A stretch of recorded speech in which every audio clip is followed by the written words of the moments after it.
जय श्री राम। मैं रवि सांखी। आज हम बात करेंगे कांग्रेस मुक्त राजनीति की।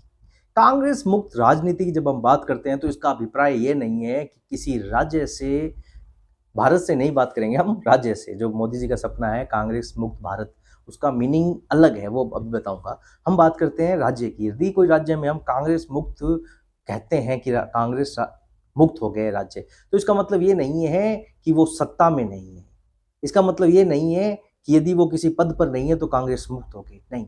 कांग्रेस मुक्त की बात यह है जब आप अपनी लड़ने की सीमा खत्म कर चुके होते हैं।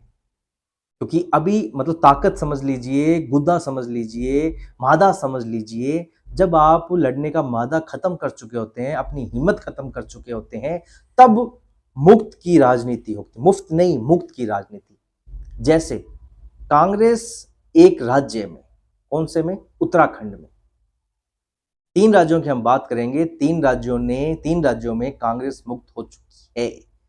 भारत में नहीं हुई है क्योंकि भारत में अभी लड़ने की कगार पर है कांग्रेस का। भारत में भारत की राष्ट्रीय पार्टी है भाई, वो अभी लड़ने की, सिंपल सी बात है, लड़ने के कगार पर है और लड़ रही है चुनाव। पर 3 राज्य ऐसे हैं जहां कांग्रेस ने अपना दम तोड़ दिया है, वहां वो लड़ने की ताकत में भी नहीं है। पहला राज्य है उत्तराखंड। उत्तराखंड में कांग्रेस स्पष्ट तौर पर सांसें ऊपर नीचे बस ले रही है। और जहां भी बीजेपी और कांग्रेस की सीधी लड़ाई होती है, वहां कांग्रेस का बुरा हाल होता ही है। देखिए, मैंने उत्तराखंड की बात इसलिए की है, उत्तराखंड में एक बात और है। उत्तराखंड आज चर्चा का विषय बना हुआ है।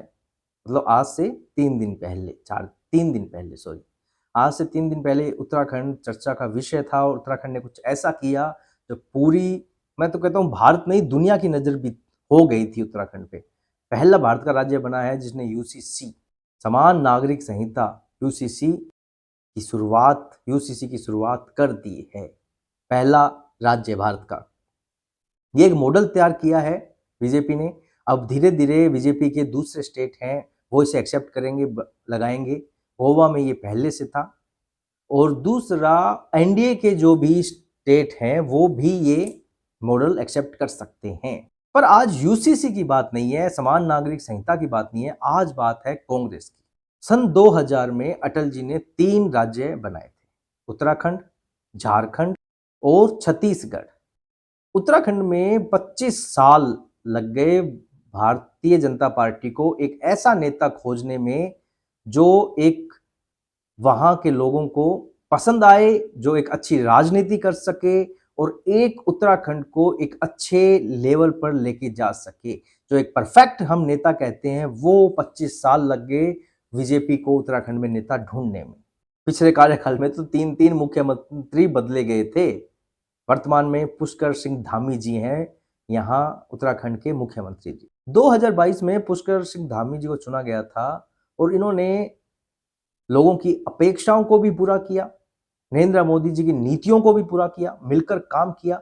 और आज इस तरीके से काम कर रहे हैं कि उत्तराखंड एक, यदि बात की जाए कि भाई कौन से राज्य में बीजेपी को अपने परफेक्ट नेता मिले हैं, तो वहां एक उत्तराखंड का भी पुष्कर सिंह धामी जी का नाम आता है।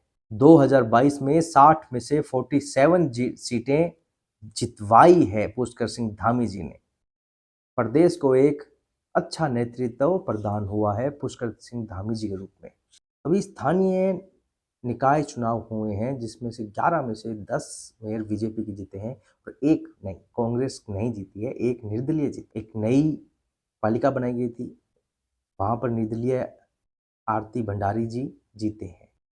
दूसरे नंबर पर रहे हैं निर्दलीय, तीसरे नंबर पर रही है कांग्रेस। पुष्कर सिंह धामी जी ने उत्तराखंड में हजारों एकड़ जमीन को, जो अवैध तरीके से हड़पी गई थी, जहां पर हर तरीके से कभी कुछ बना दिया गया था, वो जमीन वापस ली है।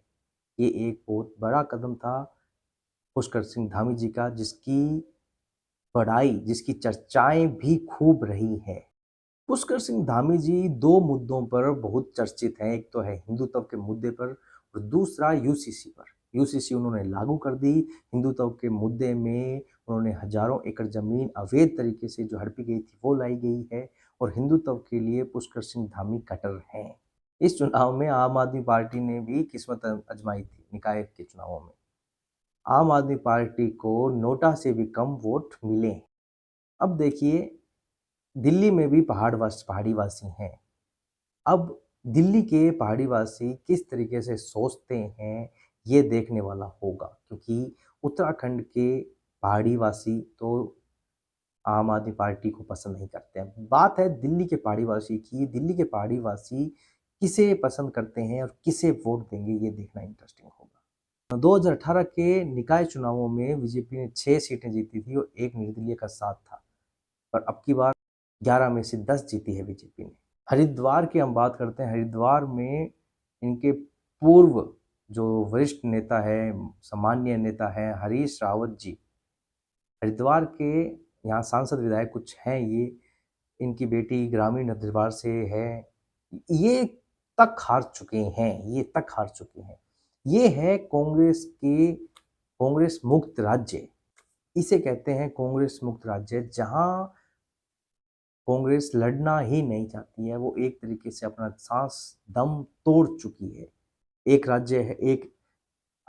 अब बात करते हैं हल्द्वानी की। हल्द्वानी में देखो, मुस्लिम एरिया है हल्द्वानी, और वहां बीजेपी जीत रही है। हल्द्वानी में अच्छी खासी मुस्लिम की संख्या है, पर वहां भी बीजेपी जीत रही है। तो कहा जाता है कि भाई मुस्लिम जो वोट हैं वो तो सिंपल सी बात है कांग्रेस के हैं, तो हल्द्वानी में तो ये भी नहीं जीत पा रहे हैं, मुस्लिम वोट भी नहीं लेके जा रहे हैं। क्या जीतेगा रे तू। हमने तीसरे राज्य की बात कर ली है, उत्तराखंड। दूसरे राज्य की बात करते हैं। दूसरा राज्य है गुजरात। गुजरात 1995 से यदि बात करें तो 1995 से अभी तक 30 साल होते हैं। 30 साल में सोचे कितनी बड़ी एंटी करेंसी हो जाती होगी, और 30 सालों में कांग्रेस बिल्कुल भी नहीं जीती है यहाँ, एक बार भी नहीं। 30 साल का लंबा गैप, और ऐसा लग रहा है कि कांग्रेस ने यहाँ सांस तोड़ दिया है, दम छोड़ दिया है, या जी दम तोड़ दिया है, सांस छोड़ दिया है, कुछ भी कह दीजिए। क्योंकि जब आप दृश्य देखोगे कि पिछले 6 महीने में, 1 साल में, 2 साल में गुजरात के जो कांग्रेस के लोग थे वो कितने छोड़ के गए हैं, तो आपको अचंभा होगा कि ऐसा क्यों। कभी कभी होता है ना कि अपने कोई कंपनी में काम करते हैं और सुनने में आता है कंपनी बंद हो रही है, तो भगदड़ मच जाती है। लोग कहते हैं कि बस अब निकलना है इस कंपनी से, कोई दूसरी जॉब मिल जाए हमें, चाहे थोड़े कम में मिल जाए या बराबर में मिल जाए, बस मिल जाए। तो वो भगदड़ मची हुई है अभी गुजरात के कांग्रेसियों में। बड़े बड़े लोग, छोटे छोटे, सब छोड़ रहे हैं बुरी तरीके से। बहुत भगदड़ है गुजरात में। दूसरा राज्य है गुजरात, जहां कांग्रेस ने दम तोड़ दिया है, कांग्रेस मुक्त राज्य हो चुका है। पहला उत्तराखंड कांग्रेस मुक्त राज्य, दूसरा गुजरात कांग्रेस मुक्त राज्य। हम यदि बात करते हैं तीसरे राज्य की, तीसरा राज्य मध्य प्रदेश। मध्य प्रदेश में 2003 से बीजेपी है। 1.5 साल के लिए कमलनाथ की सरकार रही थी, पर बीजेपी वापस आ गई।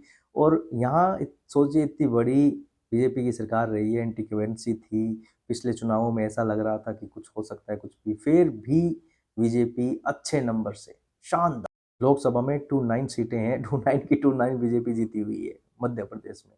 विधानसभा में सुपड़ा साफ कांग्रेस का। मैं बता रहा हूँ ना, जहां जहां बीजेपी कांग्रेस सीधे चुनाव लड़ती है, वहां कांग्रेस का दम टूट जाता है, सांस छूट जाती है।